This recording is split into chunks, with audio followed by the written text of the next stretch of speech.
Let's begin then. Very warm good morning to each one of you. We have come for a very interesting session. So before that, I would like to tell you a little bit about the significance of the session. As we all know, the session title is Artificial Intelligence and Intellectual Property, Challenges and Opportunities. So what is artificial intelligence and how it is transforming? So we'll be discussing that. So artificial intelligence is significantly transforming the world across various sectors, leading to profound changes in how we live and work.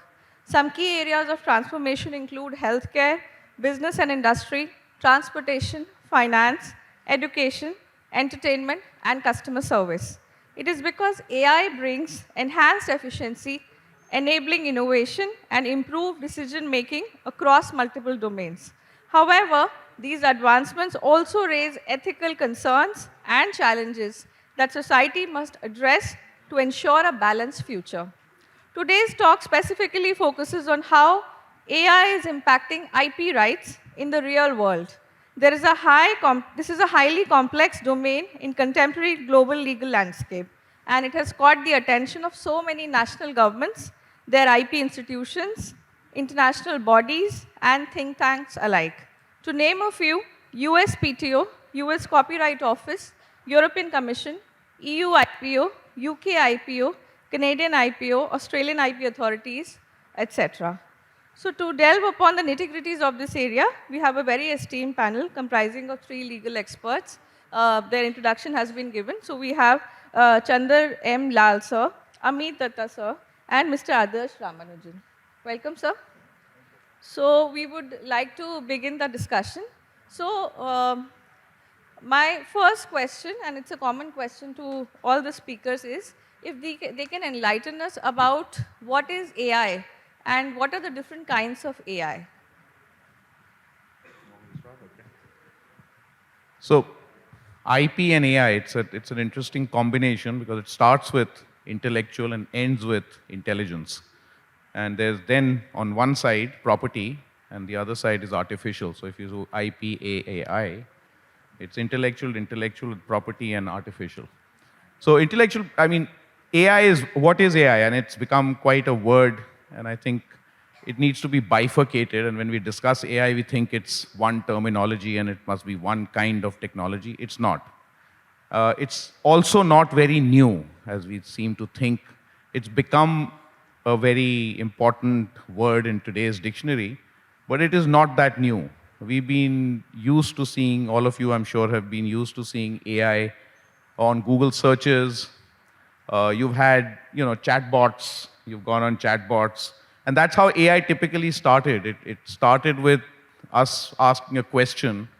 And earlier we had these trained telephone operators who were asking these questions. And then I think it became a little repetitive, the same questions. And then somebody started putting that intelligence onto paper and said, which are the typical questions being asked and what is the typical answer to be given? And I think to train our individual people who were answering those questions, we gave them preset answers. And then we realized that why are people sitting and giving the same answers again and again and again? Why can't the computer do that? And for that, the computer had to recognize the question, and the question need not have been framed according to how the answer was to the question. So they started putting out preset questions, and then you started getting preset answers. And then it became more and more intelligent from there. The system became more intelligent when it started anticipating questions. So when you started typing a question, it anticipated, are you asking question A, B, or C, and made you select that question. And then they made a wider variety of questions to give the same answer, and then started tweaking the answers. So the chatbot system developed, and I think that's where the need for AI sort of in one area was felt. Then they realized the computing power of computers is far more powerful than the human brain. And the memory function of computers is far more powerful than the human brain. And there is no limit to that memory, unlike a human brain. So can we make, if we are able to make the computer systems work like the human brain, you can imagine how wide we can get. And that is why AI today is termed as a dangerous technology, because it takes into account and has the capacity or capability to take into account the human brain into 1 billion or more amount of memory space. And then if you're able to convert that memory into processing power, you get a very, very powerful tool. So then started the other forms of AI which were more simplistic in nature, where face recognition on your phone, for example. So what the camera did was plot your nose, eyes, etc., and put that into its memory bank. Next time when you opened the camera, it looked at your and plotted your face, and out of memory said, this is the same guy, or it's not the same person.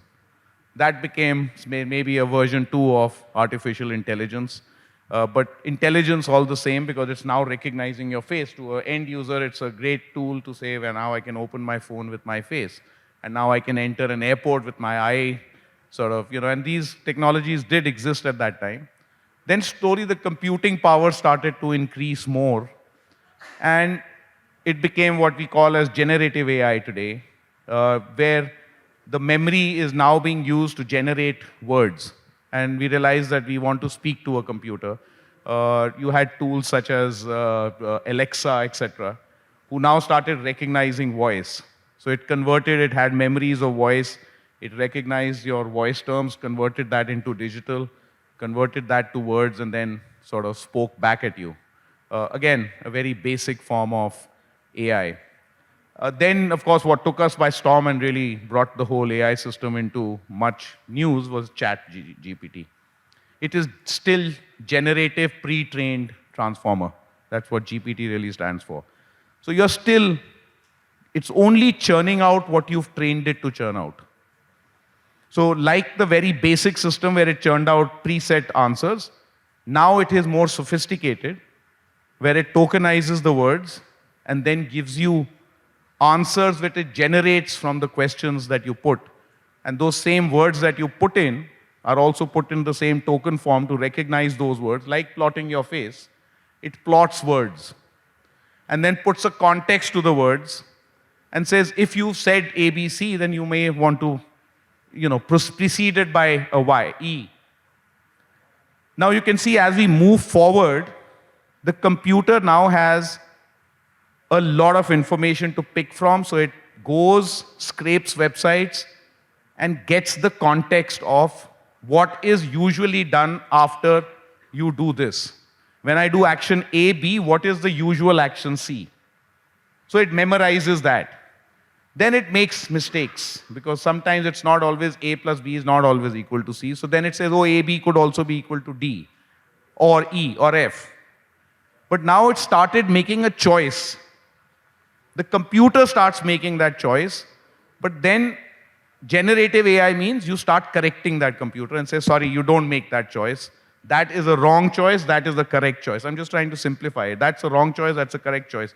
When you give it the correct choice, it says you're a good boy, so you reward it. When it's a bad choice, it says you're a bad boy, so don't do that again. And the computer, unlike all you students, is very, very obedient. And when you tell it you're a bad boy, don't repeat it again. And then what happens is, when you repeat it, sometimes that repetition may be wrong today, but may be right tomorrow. Then you reach from this onwards to stage 3, where the computer starts this rewarding scheme on its own and makes the choice of what is right and wrong. That is where you're getting into the third generation of AI, which is where the computer starts thinking on its own with the vast information that it's already provided with. That is still at a nascent stage, but at the pace that which we are developing, you are now going beyond the human brain, where the human brain has not pre-trained you, but you are training yourself. So it's called self-generative training. So you generate that training yourself, so you move forward.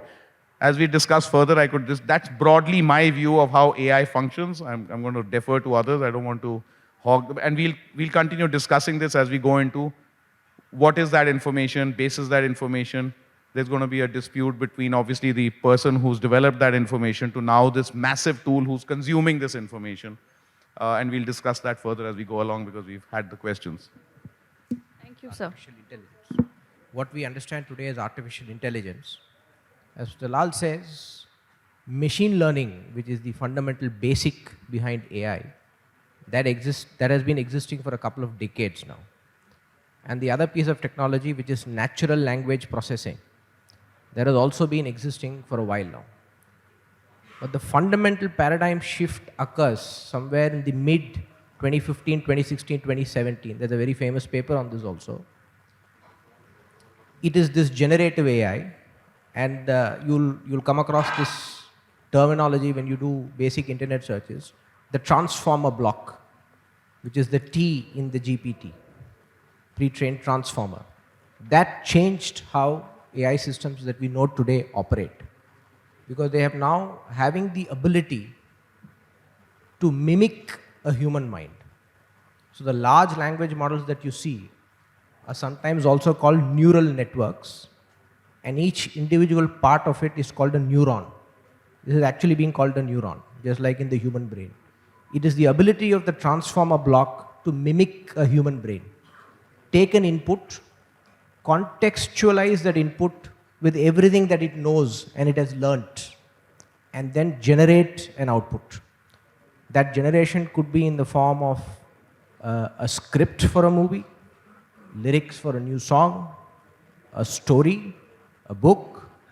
It can even create paintings, which of course everybody would have known from the COVID period. They were being sold for millions and billions. That predictive functionality, the ability to learn, contextualize with the rest of the background information, that is precisely how a human mind learns. Because a baby, when you take it, you dump it with a million pieces of vocabulary as they grow up. They will, in their head, figure out the context and start generating intelligible outputs over time. That is precisely what a generative AI does today.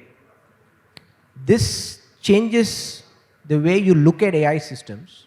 One, of course, is the apocalyptic outlook, that one day we're all going to be overtaken, and that's one angle. I'm sure everybody has read books and movies about all of this.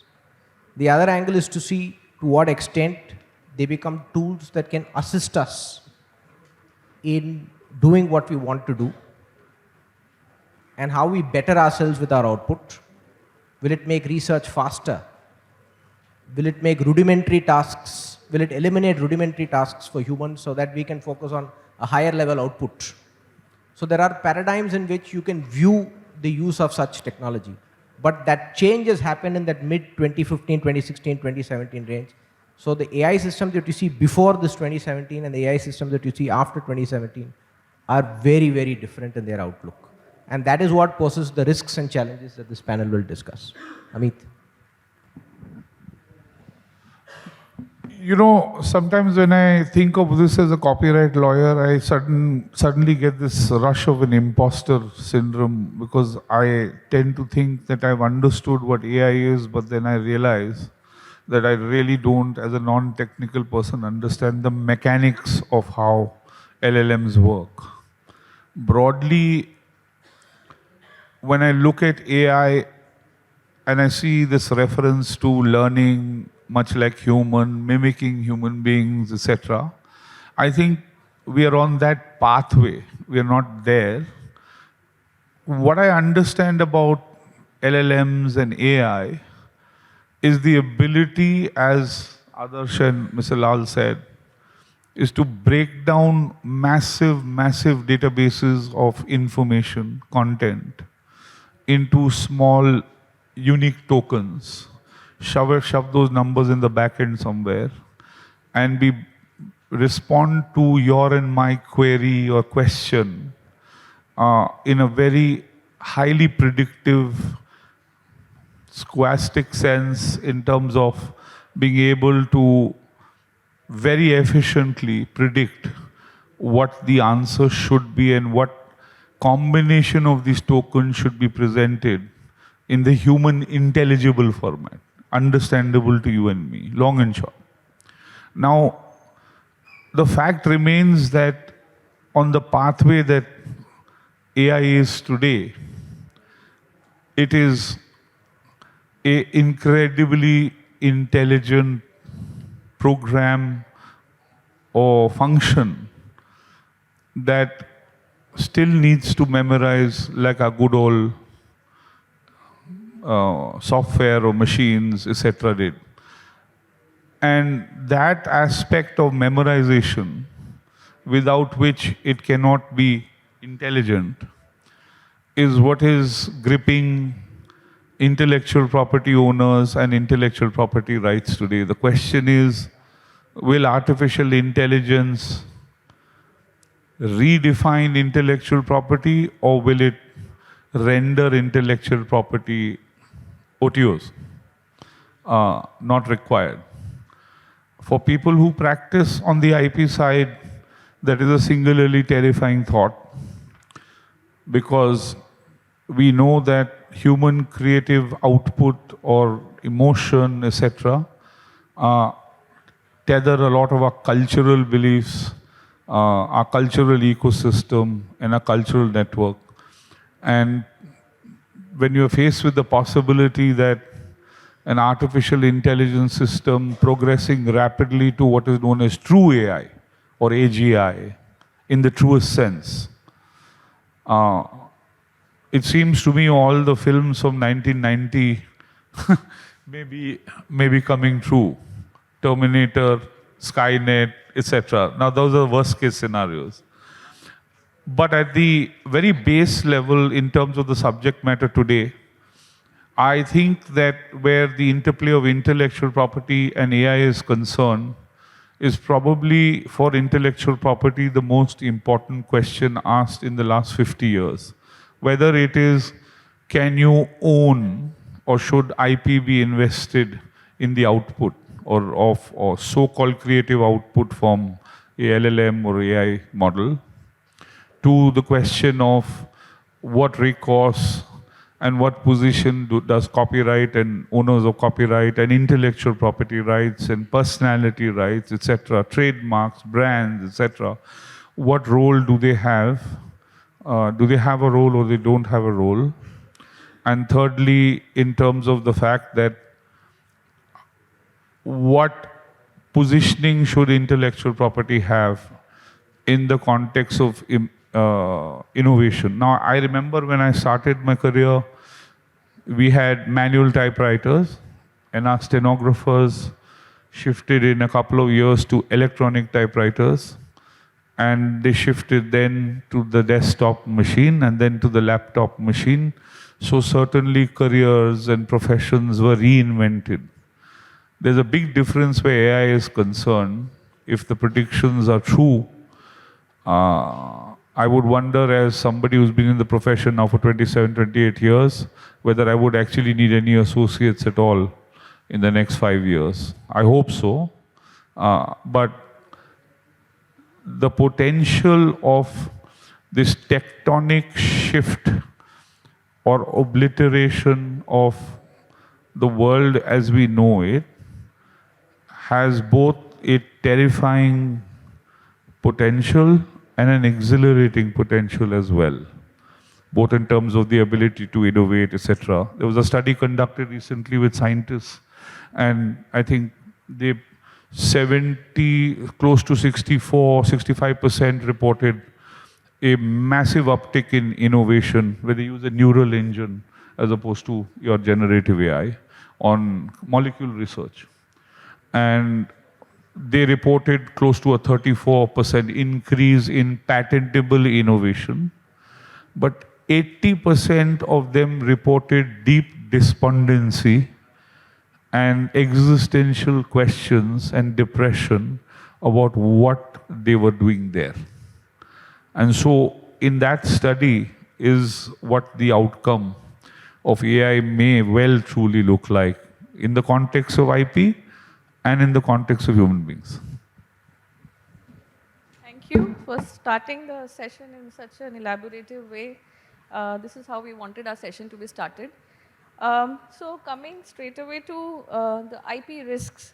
So my next question is that whether, so we understand how generative AI, broadly speaking, stage-wise works. So there is acquisition of content, data, then storage, then usage, and then the results are generated when we give some prompt to the software. So whether acquisition, storage, use of copyrighted data without consent, and the generation of results thereof, does it constitute infringement of copyright? And if it does, then who is liable for the infringement? Is it the developer, the user, or the AI itself? starting with you, sir. So it's a question which is currently being argued. We had the pleasure of hearing Adarsh yesterday in court on that subject. This discussion has started. Newspapers have started suing for use of their content. Music companies have started suing because AI is dependent on content. And that content is publicly available content or behind firewall content, but it is dependent on content. And I think the disruptive practice of AI is no different from when the computer was first introduced, where the generation who was first introduced to the internet thought that anything on the internet was free. We downloaded free music, free, films. If we took articles down from the internet, we said obviously we can copy those articles. Till quickly universities clamped down and said if you've copied your answer from internet, you're going to get trashed. Stop downloading films. And then the music industry and everybody adopted that as the new format for making money and actually developed. The music company was in the doldrums with, the cassette and the CD disappearing, going online, and they said, now how will we ever control online content? And I think if this question was asked 10 years ago, you would have been asking me, what happens to music now? What happens to film now? What happens to copyrighted content now that the internet is there and the physical medium is completely going to disappear? We would have said, oh my God, this is apocalyptical and these industries are going to collapse. I am not so pessimistic about this. You're already seeing AI content. So to answer your question straight, if you're going to use copyrighted content and make a copy, one view is that is copyright infringement. AI has to work on a back-to-back copy. So the first reproduction takes place unless you fall within exceptions of copyright infringement. We don't follow the 4-factor test of copyright infringement in the United States. Our section 52 is an all-encompassing